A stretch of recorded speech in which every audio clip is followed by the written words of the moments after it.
নতুন কলম বল একটু চালু করার জন্য উপরে একটু দেখেছে আর ফার্মেসিতে যেয়ে এবার কবরে পাঠাইতেছে। তো এই জন্যই যাই হোক আলহামদুলিল্লাহ আমার ডাক্তার সাহেব পাশে বসে আছেন, উনি আসলে ওরকম না।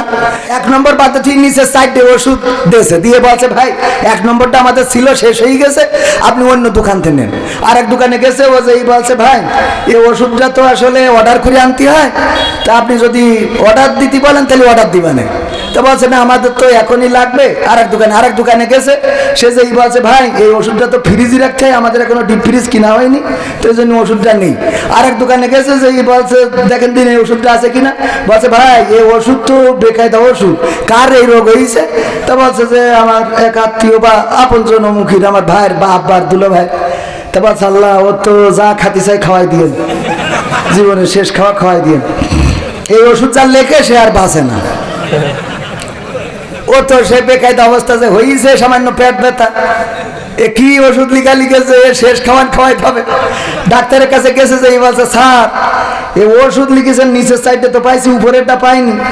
এ ফার্মেসি ওয়ালারা তো সব দেখি কেউ কয় যে ভাই অর্ডার দিয়ে আনতে হবে, এটা আমেরিকাতে আনতে হবে, লন্ডনতে, ফিলিপাইনতে, ফিলিস্তিনতে। একজন তো বললো যে যা খাতি চাই রুগীর খাওয়াই দাও, ওর আর দরকার নেই। তো ডাক্তার এটা কি ওষুধ? আসলে ডাক্তার বলছে ভাই ওটা তো আসলে কোনো ওষুধ না। তো বলছে কি? বছর নতুন কলম দাগ পড়ছিল না, তাই উপরে একটু দাগাদাগি করেছি। সহ্য না করে পারা যায়? নতুন কলম বল একটু চালু করার জন্য উপরে একটু দেখেছে আর ফার্মেসিতে যেয়ে এবার কবরে পাঠাইতেছে। তো এই জন্যই যাই হোক আলহামদুলিল্লাহ আমার ডাক্তার সাহেব পাশে বসে আছেন, উনি আসলে ওরকম না। আমি এটা বললাম, এরকম আছে অনেকেই, আবার অনেকেই সার্টিফিকেট না নিয়ে ডাক্তারি করছে, আছে না নাই? বলছে আইসিইউ কি? বলছে আইসিইউ হইলো মানে আইসিইউ ওই সেই মোশাররফ করিমের সেই ভূগোলের মতো। বলছে যে ভূগোল কি? তা বলছে ওই ভূগোল না, কুমেরু কি? বলছে কুমেরু হইলো কুমেরু এরকম একটা 2টা ট্রেন পাটি দিয়ে এরকম ঝকঝক করে ট্রেন যাচ্ছে, নিচে পাথর আছে, ওর নাম হইলো কুমেরু। বলছে 10-এর মধ্যে 10। তো এরকম আছে না, মানে স্যারও জানে না যে আসলে কুমেরু কি সুমেরু কি, ও না জানলেও কি লিখবে। আমার যদি কোনো ওষুধ লিখে দেয়, আমার রোগ হয়েছে গ্যাসের, উনি যদি ক্যান্সারের ওষুধ লিখে দেয়, আমার কিছু করার আছে? ফার্মেসিওয়ালা দেবে, খেয়ে পড়ি থাকবো। তো এই হলো অবস্থা। যাই হোক, তো আমার ভাইজান আসলে ওরকম না, উনি অত্যন্ত চমৎকার একজন মানুষ। কোরআনের মাহফিলে সমস্ত সময়কে উপেক্ষা করে এসে বসেছেন আমার ভাইজান। এছাড়া আমার আগে আলোচনা করেছেন জনাব মাওলানা আব্দুল হালিম যশোরী, আলোচনা করেছেন হাফেজ মাওলানা হেলাল উদ্দিন সাহেব। প্রধান অতিথি হিসাবে তো থাকার কথা ছিল আমাদের আজিজুল ইসলাম খন্দকার আজিজ সাহেব, যিনি আপনাদের নির্বাচিত এমপি এবং হাফেজে কোরআন।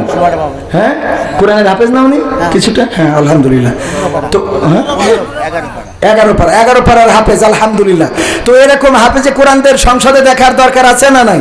আর যাই হোক, ওনারা দুর্নীতি করবে, আর এরপরে যদি দুর্নীতি করে তাতে আর আমাদের কিছু করার নেই।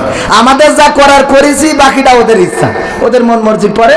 তারপরে আমার আগে আলোচনা করেছেন আমাদের তাওহিদ ভাই, আজকের মাহফিলের আয়োজক শ্রদ্ধাভাজন আমার প্রিয় বড় ভাই জনাব আব্দুল গফফার সাহেব অসংখ্যবার আমাকে কল করেছেন, উনার ধৈর্য আছে এটা বলতে হয়। আর এছাড়া গণ্যমান্য ব্যক্তিবর্গ আরো স্টেজে আছেন, উপস্থাপক খুবই দারুণ কণ্ঠে উপস্থাপনা করছেন। আমার সামনে উপবিষ্ট দিনদার ইমানদার মুসলমান ভাই বাবাজিরা, সবাইকে অন্তরস্থল থেকে সালাম জানাচ্ছি, আসসালামু আলাইকুম ওয়া রাহমাতুল্লাহি ওয়া বারাকাতুহু।